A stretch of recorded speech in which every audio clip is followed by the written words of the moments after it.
महादेव। आज का हमारा टॉपिक है ग्लाइकोलिसिस। बहुत ही इंपॉर्टेंट टॉपिक है, 5 मार्क्स में पूछा जाता है और बहुत ही आसान टॉपिक है। आज हम पढ़ेंगे कि ग्लाइकोलिसिस कहाँ होता है, कब होता है, क्यों होता है, वो सब कुछ आज हम डिटेल में पढ़ेंगे। बहुत ही ईजी है। देखो, ये कोई बंदा है, उसका नाम है ए। इसका नाम हमने नामकरण किया है ए। अगर इसको मार्केट में जाके कुछ खरीदना है, ये है मार्केट, ठीक है। मार्केट में उससे कुछ पसंद आ गया और उसे कुछ खरीदना है, तो खरीदना होगा तो हमें पैसे देने पड़ेंगे। अगर हम उसे पैसे देंगे दुकानदार को, तभी वो हमें सामान देगा। उसी तरह से हमारी बॉडी को, अगर हमारी बॉडी को कुछ काम करना होगा, कुछ खरीदना होगा, मैं एग्जांपल दे रही हूँ आपको समझाने के लिए, तो उसे क्या देना पड़ेगा? एटीपी, ठीक है। अगर हम एटीपी दोगे तभी हमारी बॉडी काम कर पाएगी। तो यहाँ ग्लाइकोलिसिस का मेन रोल क्या है? एटीपी का फॉर्मेशन करना। हमने जो भी खाना खाया है, ठीक है, फॉर एग्जांपल वो ग्लूकोज के फॉर्म में एब्जॉर्ब हुआ है, तो उस ग्लूकोज का ब्रेक डाउन होगा और वो एटीपी फॉर्म करके देगा, ताकि हमारी बॉडी उस एनर्जी का यूटिलाइज कर पाए, ठीक है, और काम कर पाए। तो यही है मेन फंक्शन ग्लाइकोलिसिस का। ग्लाइकोलिसिस को हम एम्बेडन मेयर ऑफ पाथवे के नाम से भी जानते हैं। ये साइंटिस्ट के नाम से आपको पूछा जाता है। ग्लाइकोलिसिस हम किसे कहेंगे कि भाई ग्लूकोज का ब्रेक डाउन होगा, ग्लूकोज का ब्रेक डाउन होगा और आपको एंड प्रोडक्ट क्या मिलेगी? पाइरूवेट मिलेगी। एंड प्रोडक्ट क्या मिलेगी? पाइरूवेट मिलेगी। जो भी ग्लूकोज है ना, ग्लूकोज आप सबको पता है कि वो 6 कार्बन कंपाउंड है और यहाँ बहुत सारी रिएक्शन होगी और लास्ट में फॉर्म होगा पाइरूवेट। पाइरूवेट के 2 मॉलिक्यूल आपको मिलेंगे। क्यों? क्योंकि पाइरूवेट 3 कार्बन कंपाउंड का बना हुआ है। तो यहाँ पाइरूवेट के आपके कितने मॉलिक्यूल मिलेंगे? 2 मॉलिक्यूल, ठीक है। किस तरह से मिलेंगे वो हम रिएक्शन देखेंगे। अब बात आती है कि भाई कहाँ ग्लाइकोलिसिस परफॉर्म कहाँ होता है, तो वो होता है साइटोप्लाज्म के अंदर। ये सब कुछ आपको याद रखना है, आपको एमसीक्यू में भी पूछा जा सकता है, ठीक है। चलो, तो हम पहले रिएक्शन देख लेते हैं ग्लाइकोलिसिस की। देखो, ये है ग्लूकोज का एक मॉलिक्यूल। ये क्या है? ग्लूकोज। अब ग्लूकोज कन्वर्ट होगा first of all glucose 6 phosphate के अंदर, और यहाँ जो एंजाइम है वो है हेक्सोकाइनेज। काइनेज आ रहा है, तो काइनेज का काम आपको याद होना चाहिए कि transfer of the phosphate group, ठीक है। तो यहाँ एटीपी, एडिनोसाइन ट्राइफॉस्फेट है, वो कन्वर्ट हो जाएगा एडीपी के अंदर।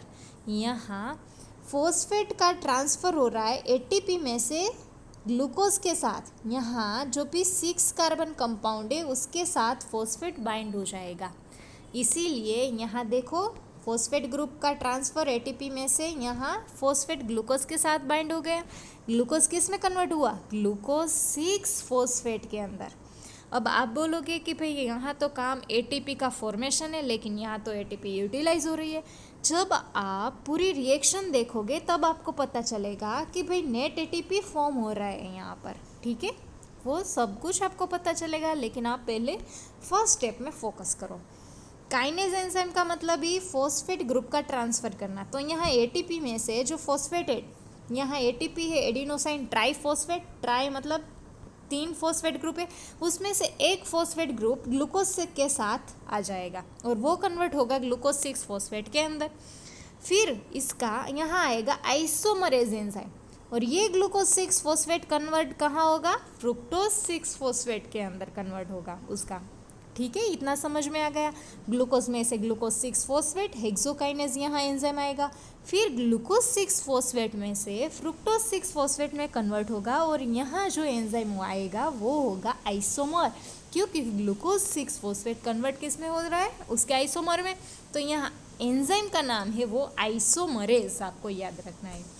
अब देखो, अब ये फ्रुक्टोज 6 फॉस्फेट है, वो कन्वर्ट होगा फ्रुक्टोज 1,6 बिसफॉस्फेट। यहाँ फिर से एक फॉस्फेट ग्रुप ऐड हुआ, तो फॉस्फेट ग्रुप ट्रांसफ़र हो रहा है, तो यहाँ काइनेज एंजाइम है, कौन सा? फॉस्फोफ्रुक्टोकाइनेज, और यहाँ भी एटीपी में से एडीपी के अंदर कन्वर्ट होगा, और ये ट्राइफॉस्फेट में से डाइफॉस्फेट के अंदर कन्वर्ट हुआ।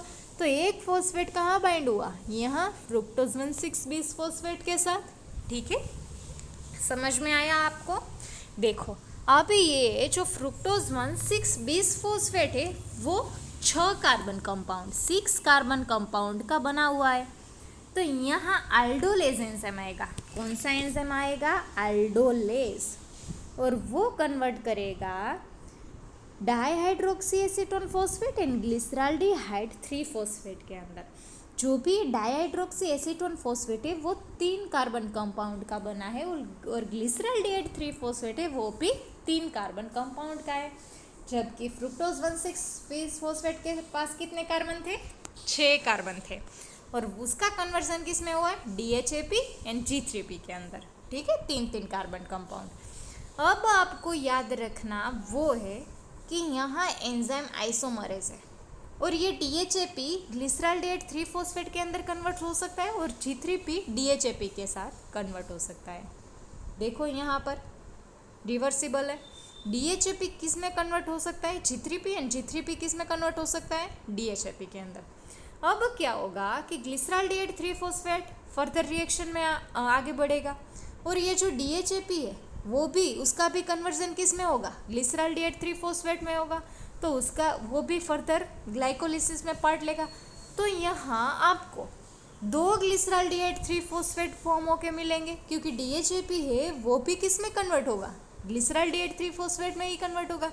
तो यहाँ जो रिएक्शन हो रही है वो 2 बार होगी, वो आपको याद रखना है। ठीक है, ये आपको याद रखना है। देखो तो फर्स्ट ग्लिसराल्डिहाइड 3 फॉस्फेट है वो कन्वर्ट होगा 1,3 बिस फॉस्फोग्लिसरेट के अंदर, और यहाँ एंजाइम है डिहाइड्रोजिनेज, मतलब कि यहाँ हाइड्रोजन का रिमूव हो रहा है। तो ये हाइड्रोजन कहाँ बाइंड हो रहा है? NAD के साथ, और क्या फॉर्म होगा? NADH। ठीक है, तो यहाँ एक NADH फॉर्म हो रहा है। फिर ये जो 1,3 बिस फॉस्फोग्लिसरेट फॉर्म हुआ है वो कन्वर्ट होगा 3 फॉस्फोग्लिसरेट के अंदर, और यहाँ एंजाइम 1,3 बिस फॉस्फोग्लिसरेट काइनेज एंजाइम आएगा। यहाँ भी क्या हो रहा है? काइनेज एंजाइम है, मतलब कि फॉस्फेट ग्रुप का ट्रांसफर हो रहा है। तो यहाँ आप देख सकते हैं एडिनोसाइन डाइफॉस्फेट है वो कन्वर्ट होगा एडिनोसाइन ट्राइफॉस्फेट के अंदर। यहाँ जो 2 फॉस्फेट ग्रुप थे उसमें से एक फॉस्फेट कहाँ बाइंड हुआ? ADP के साथ, और किस में कन्वर्ट हुआ? ATP के अंदर, और यहाँ फॉर्म होगा 3 फॉस्फोग्लिसरेट। समझ में आया इतना? देखो अब ये 3 फॉस्फोग्लिसरेट कन्वर्ट हो गए 2 फॉस्फोग्लिसरेट के अंदर, और यहाँ एंजाइम है फॉस्फोग्लिसरोम्यूटेज, ये आपको याद रखना है। और फिर ये 2 फॉस्फोग्लिसरेट कन्वर्ट किस में होगा? फॉस्फोइनोल पाइरुवेट मैग्नीशियम की प्रेजेंस में, और कौन सा एंजाइम है? Enolase enzyme. और फिर ये फॉस्फोइनोल पाइरुवेट कन्वर्ट होगा पाइरुवेट के अंदर, और पाइरुवेट काइनेज है ATP का फॉर्मेशन होगा। ठीक है, तो ये जो सारी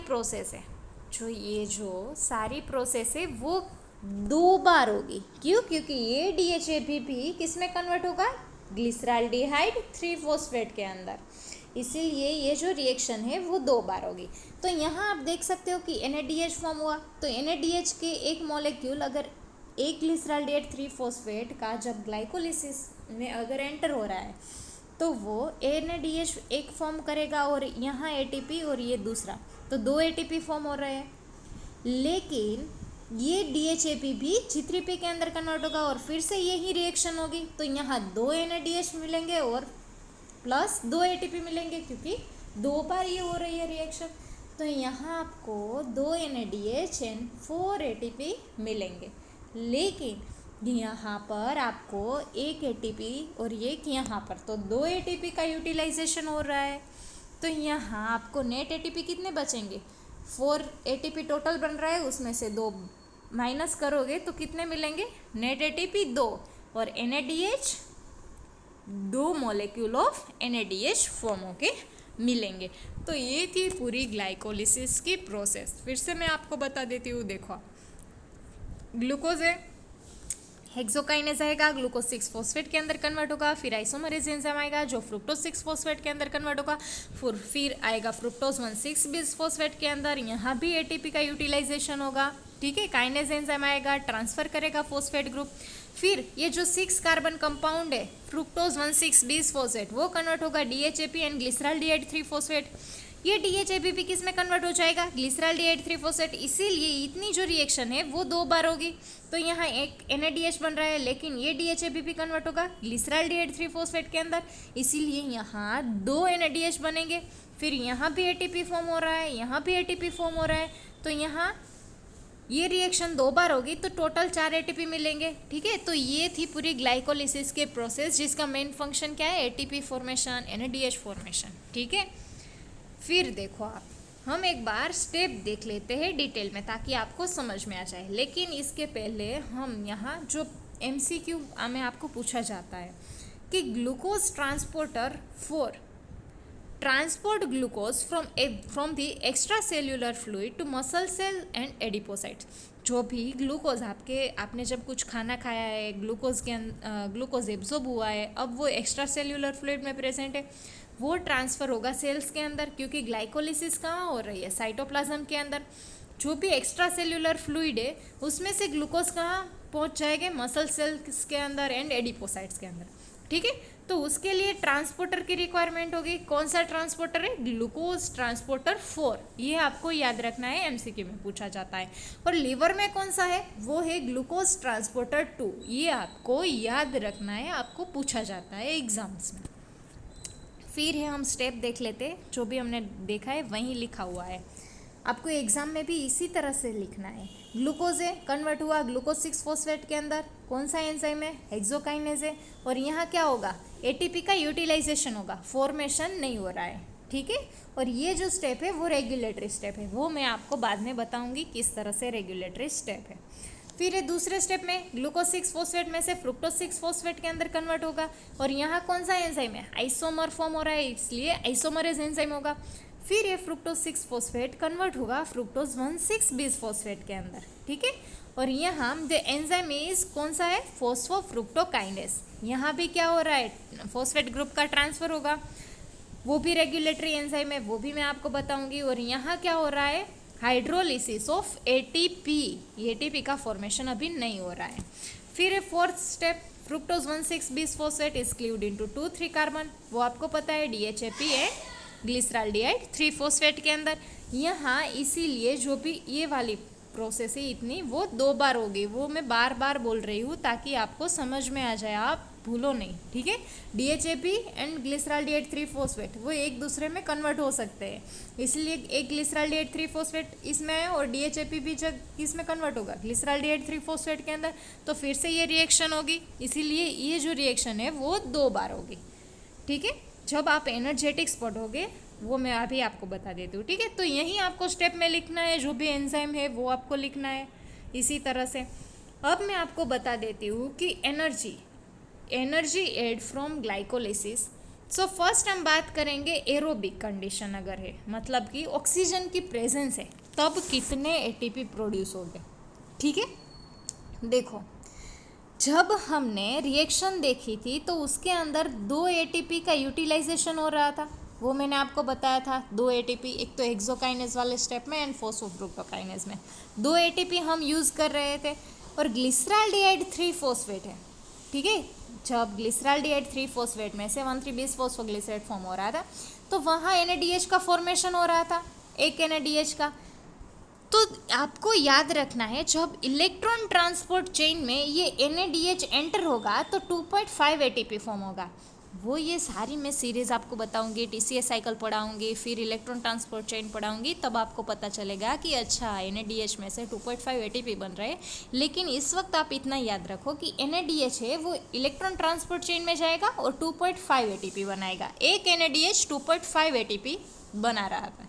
ठीक है, तो यहाँ NADH कितने बनेंगे, 2 NADH बन रहे थे।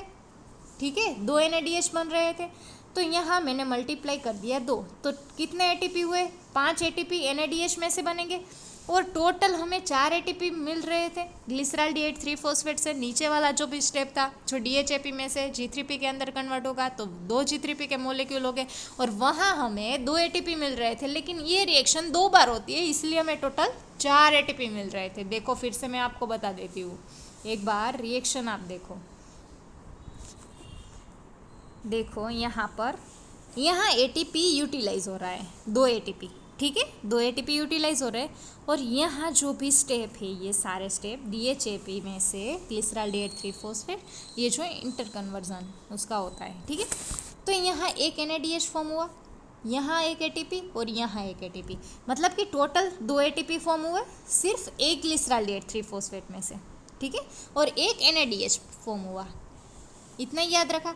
NADH जब ETC में जाएंगे तो एक NADH में से कितने बनेंगे, ATP 2.5। लेकिन ये DHAP है, वो भी किस में कन्वर्ट हो रहा है, ग्लिसरॉल D8 3-फॉस्फेट के अंदर। फिर से ये रिएक्शन होगी तो यहाँ फिर से NADH बनेगा, फिर से 2 ATP बनेंगे। तो टोटल कितने ATP हुए, 4 ATP फॉर्म हुए ना, 2 ATP पहले, फिर से 2 ATP, मतलब टोटल 4 ATP।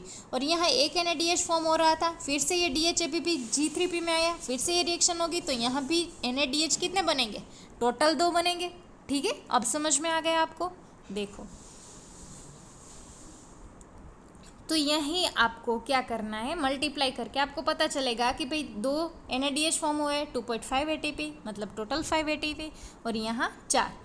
तो यहाँ टोटल एटीपी आपको कितने मिलेंगे, 9 एटीपी।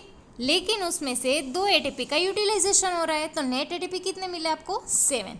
ये बात हुई एरोबिक कंडीशन के अंदर।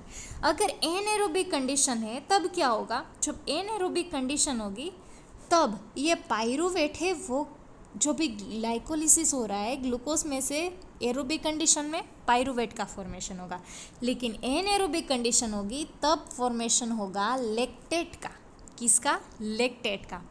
तो यहाँ पाइरूवेट में से लैक्टेट के अंदर कन्वर्जन हो जाएगा और यहाँ NADH में से NAD के अंदर कन्वर्ट हो जाएगा। मतलब कि यहाँ जो NADH था वो किस में कन्वर्ट हो गया, NAD के अंदर। तो यहाँ NADH जो फॉर्म हो रहा था G3P के अंदर फॉर्म हो रहा था, वो यूटिलाइज हो जाएगा यहाँ पर, ठीक है। तो NADH बनेंगे ही नहीं। देखो मैं आपको फिर से रिएक्शन दिखा देती हूँ, ये देखो, ये पाइरूवेट है, ठीक है। ये पाइरूवेट में से अगर एनएरोबिक कंडीशन है तो लैक्टेट के अंदर फॉर्मेशन होगा, और यहाँ NADH में से NAD के अंदर कन्वर्ट हो जाएगा, ठीक है। तो देखो यहाँ पर, यहाँ एक NADH फॉर्म हो रहा है, NAD में से NADH के अंदर फॉर्म हो रहा है, लेकिन एनएरोबिक कंडीशन थी तो NADH में से NAD के अंदर कन्वर्ट हो जाएंगे और लैक्टेट फॉर्म होगा। तो यहाँ NADH, नेट NADH एक भी नहीं बचेगा, ठीक है। जो यहाँ फॉर्म हो रहा है वो लास्ट में यूटिलाइज हो जाएगा। इतना समझ में आ गया। तो एनएरोबिक कंडीशन के अंदर क्या होगा कि जो ये NADH है वो नेट NADH एक भी नहीं बचेगा, इसीलिए -2 ATP जो यूटिलाइज हो रहे थे, ठीक है, वो 2 माइनस करेंगे। और टोटल कितने ATP मिल रहे थे, 4 ATP। NADH, अब एक भी NADH, नेट NADH हमें फॉर्म होके नहीं मिल रहा है, क्यों, क्योंकि लैक्टेट के अंदर कन्वर्ट होगा तो NADH का यूटिलाइजेशन होगा। तो यहाँ नेट ATP कितने बचेंगे, सिर्फ 2। इतना समझ में आ गया। देखो ये था हमारा रेगुलेशन, सॉरी ये था हमारा एनर्जी है। अब हम रेगुलेशन देखेंगे तो उसके अंदर 3 एंजाइम है, glucokinase, phosphofructokinase and pyruvate kinase. So glucokinase जो भी हेक्सोकाइनेस या तो फिर ग्लूकोकाइनेस आप कह सकते हो, जब आपका प्रोडक्शन लेवल मतलब प्रोडक्ट ज़्यादा है, अब आपको ज़रूरत नहीं है ग्लाइकोलिसिस की, तो क्या होगा, वो प्रोडक्ट है वो हेक्सोकाइनेस एंजाइम है। फॉर एग्जांपल ये है हेक्सोकाइनेस एंजाइम, तो इसके साथ प्रोडक्ट बाइंड हो जाएंगी और अब ये रिएक्शन फर्दर नहीं होगी, यहाँ होगा फीडबैक इनिबिशन। अगर आपने एंजाइम्स, मैंने चैप्टर पढ़ाया हुआ है, ठीक है, अगर आपने वो नहीं पढ़ा है तो एक बार देख लो तो आपको पता चलेगा कि फीडबैक इनिबिशन क्या होता है। फॉर एग्जांपल कोई सीरीज ऑफ रिएक्शन है, ए में से बी, बी में से सी, सी में से डी के अंदर कन्वर्ट होगा। अब डी ज़्यादा बन गई है, जो डी प्रोडक्ट है वो ज़्यादा बन गए, और यहाँ एंजाइम है small a small b small c, तो ये प्रोडक्ट है वो एंजाइम ए के साथ बाइंड कर जाएगी और अब ये फर्दर रिएक्शन नहीं हो पाएगी, उसे हम कहेंगे फीडबैक इनहिबिशन। फिर है फॉस्फोफ्रुक्टोकाइनेस। अगर ATP या फिर सिट्रेट मॉलिक्यूल ज़्यादा अमाउंट में प्रेजेंट है तो वो करेगा एलोस्टेरिक इनहिबिटर। फॉर एग्जांपल ये कोई एंजाइम है, ठीक है, ये कोई एंजाइम है, तो यहाँ आप देख सकते हो कि एक सबस्ट्रेट साइट प्रेजेंट है और एक एलोस्टेरिक साइट प्रेजेंट है। सबस्ट्रेट बाइंडिंग साइट के अलावा भी एक साइट प्रेजेंट है, उसे हम कहेंगे एलोस्टेरिक साइट। अब क्या होगा, एटीपी या सिट्रेट ज़्यादा अमाउंट में प्रेजेंट हो गए तो ये बाइंड कर जाएंगे एलोस्टेरिक साइट पर।